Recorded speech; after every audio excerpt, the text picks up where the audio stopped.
The reality is that if we hope in the foreseeable future to deliver the right quantity and quality of infrastructure that our people require, then PPPs must be part of that framework. With the Lekki Road concession, the concessionaire had responsibility for financing the road, constructing it, operating and managing it for a term which was agreed nearly for 30 years, and over which period they would then recoup their investments, of course, with a reasonable profit for themselves, being a private company. Not surprisingly, it faced a number of challenges in terms of people understanding the basis for it, and that's why recently we have negotiated with the concessionaires for the state to buy out their investment in it. But of course, in terms of the operation and management of that road, the private sector will still be involved. For the Lekki-Ikoyi Bridge, it's a different format.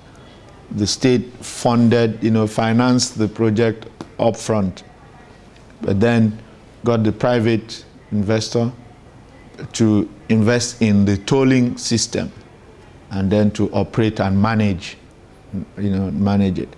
In our healthcare sector, for instance, in our health sector, we also have some PPP arrangements. I mean, take the mortuary at the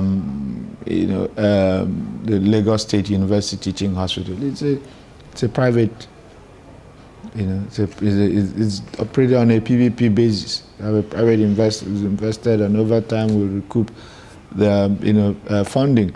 The last with annex in Gwagada, where we built the bonds, and trauma center, the renal treatment, center.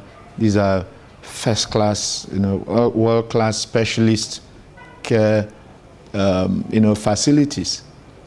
The private, sector will be involved in managing them, Okay.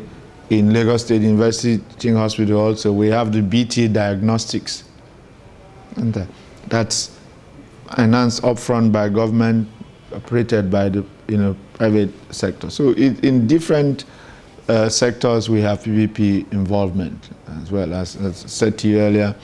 In the water sector, we have some ongoing PPPs that we're negotiating, which for some will involve the private sector actually developing the water works from scratch, and then producing water and selling water, delivering water.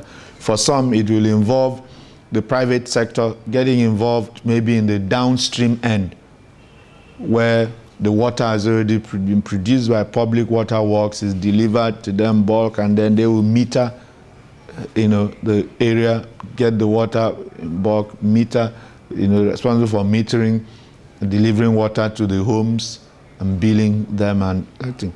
In the waste management area, we have private sector involvement. Many of the trucks, the compactor trucks you see on the road are not owned by government, they are owned by private investors. We've invested in those trucks to pick up refuse, deliver, and the people are billed. People who have been served are billed, and they get paid in the process. So whichever aspect of infrastructure, PPPs are possible. In terms of the power sector, we have delivered 3 power projects now on a PPP basis, beginning with the Akute Power,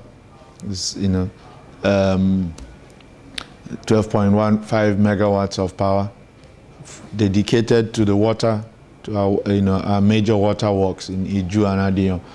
Then the 10.4 megawatts on Lagos Island, the Island Power Project, which is delivering power to all of the government establishments on the island, the courts, the hospitals, the state house, some schools, street lighting facilities, the dolphin water works, so in there, and then the Alausa IPP powering all of the government establishments in these parts and some of the street lighting.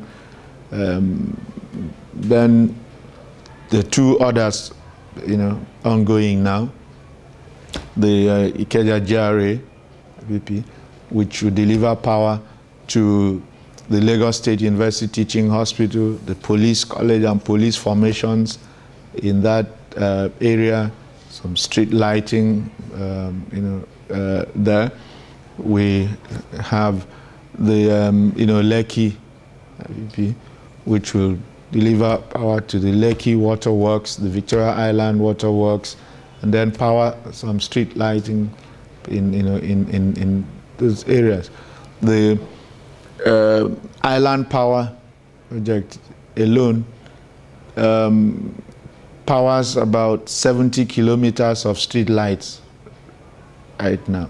So the more of these capacities that we develop, the better that the power environment for the state will be.